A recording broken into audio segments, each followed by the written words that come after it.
Lors de la réception donnée par l'ambassadeur de France en Israël en l'honneur de la visite des représentants du consistoire juif de France, le grand rabbin Yosef Sitruk s'est adressé à l'ambassadeur, enfin rhéteur et homme d'humour qu'il est. Une demande très officielle en tant que grand rabbin de France, n'oubliez pas de rester poli. C'est vrai, parce que quand on est en Israël, on a tendance à ne pas prendre des gants, vous voyez ce que je vous dis. Quelqu'un vous bouscule dans la rue, c'est tout de suite, tout juste si vous ne devez pas lui demander pardon. Les Israéliens ont peut-être oublié la politesse parce qu'ils avaient d'autres priorités. On peut les comprendre. Quand on est un pays aussi petit, chargé de tant de responsabilités, entouré de tant d'agressivité, quand on a dû avoir à mener 5, 6 ou 7 guerres de défense, toutes les guerres israéliennes ne sont que des guerres de défense, on a peut-être d'abord pensé à sa sécurité, à sa survie, avant de penser aux civilités. Et moi, je suis persuadé, en tant qu'homme et rabbin, que l'un ne va pas sans l'autre. Pourquoi congédier le derech eretz, comme on dit en hébreu, la politesse, quand on doit faire quelque chose d'important? Alors peut-être que l'un des génies de la France, qui est un pays de grande civilité, ne resterait pas présent ici. Peut-être qu'une de vos missions consisterait à essayer de montrer aux Israéliens le chemin du derech eretz. Vous allez vous faire chahuter, c'est pas grave. En un mot, monsieur l'ambassadeur, un deuxième conseil que j'aimerais vous donner, il doit se dire, il est gonflé, le grand rabbin. Il vient ici. Il me donne des conseils. J'ai pas fini, attendez. J'ai déjà opéré la sortie de secours, c'est pour ça. Vous dire que, indépendamment de cet apport un peu superficiel, je crois que la France peut apporter beaucoup à Israël. D'un point de vue du génie commun. J'ai souvent dit dans des hémicycles, récemment d'ailleurs, que le judaïsme français a quelque chose de spécifique, c'est qu'il est unitaire. En France, nous n'avons pas comme ici, par exemple, un grand rabbin séfarade et un grand rabbin ashkénaze. Pourtant, nous avons en France les Sfaradim et les Ashkénazim. Nous avons des religieux, des pas religieux. On est tous une même famille. Le judaïsme français a ceci de caractéristique, c'est que nous sommes tous unis autour de nos valeurs. Pourquoi? Parce que nous avons appris ceci de la France. En effet, vous allez apprendre bientôt l'hébreu de façon approfondie, et vous verrez qu'en hébreu, comment on dit la France? Tzarfat, pas mal. Attendez, je vais le coincer.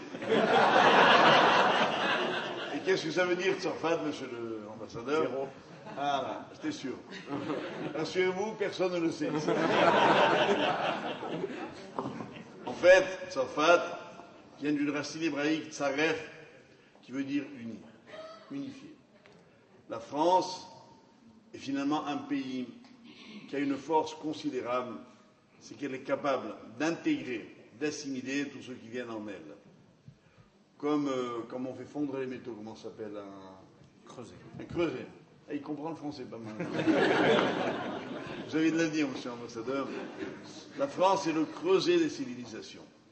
Et à ce titre-là, elle peut apporter une dimension de cet universalisme qui est finalement le message de la Torah. Premier, on oublie tous, surtout les autres d'ailleurs, que c'est quand même la Torah qui est la première à parler de l'unité du genre humain.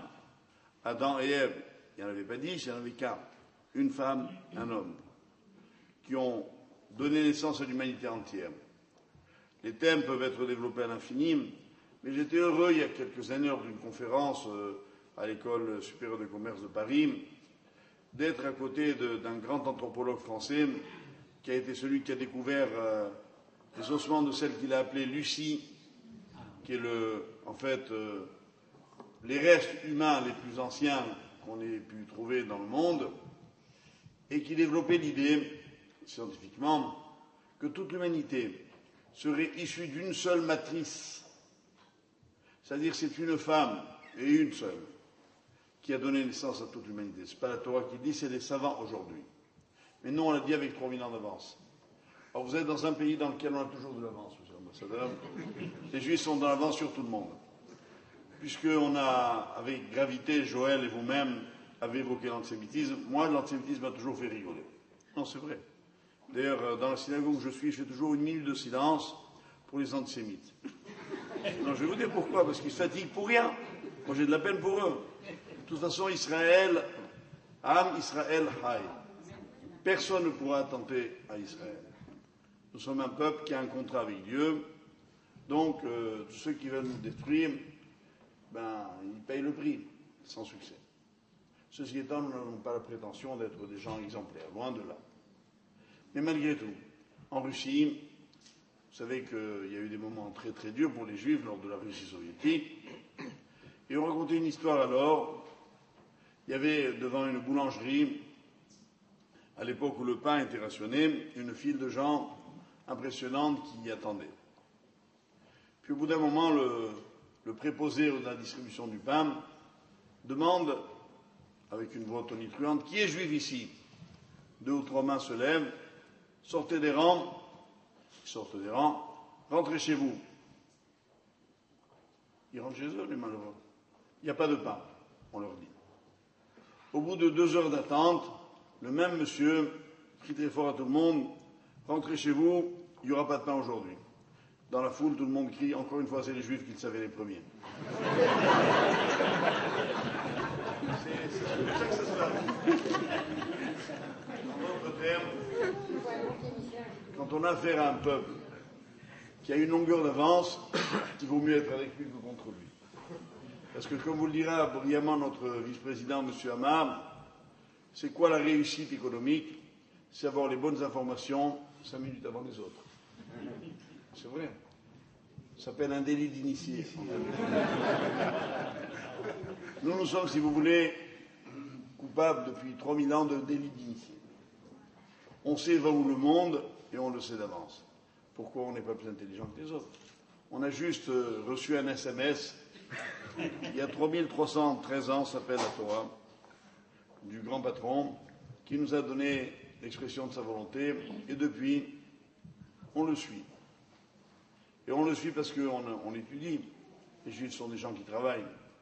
Lorsque j'étais tout jeune rabbin, je suis toujours jeune et rabbin, mais enfin à l'époque j'étais vraiment très très jeune, j'avais 26 ans, c'était mon premier poste à Strasbourg.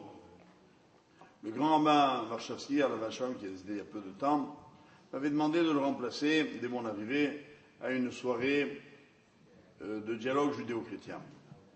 Et je devais développer devant une assistance un peu, on va dire, informée, l'explication juive de Bereshit, du début de la Torah.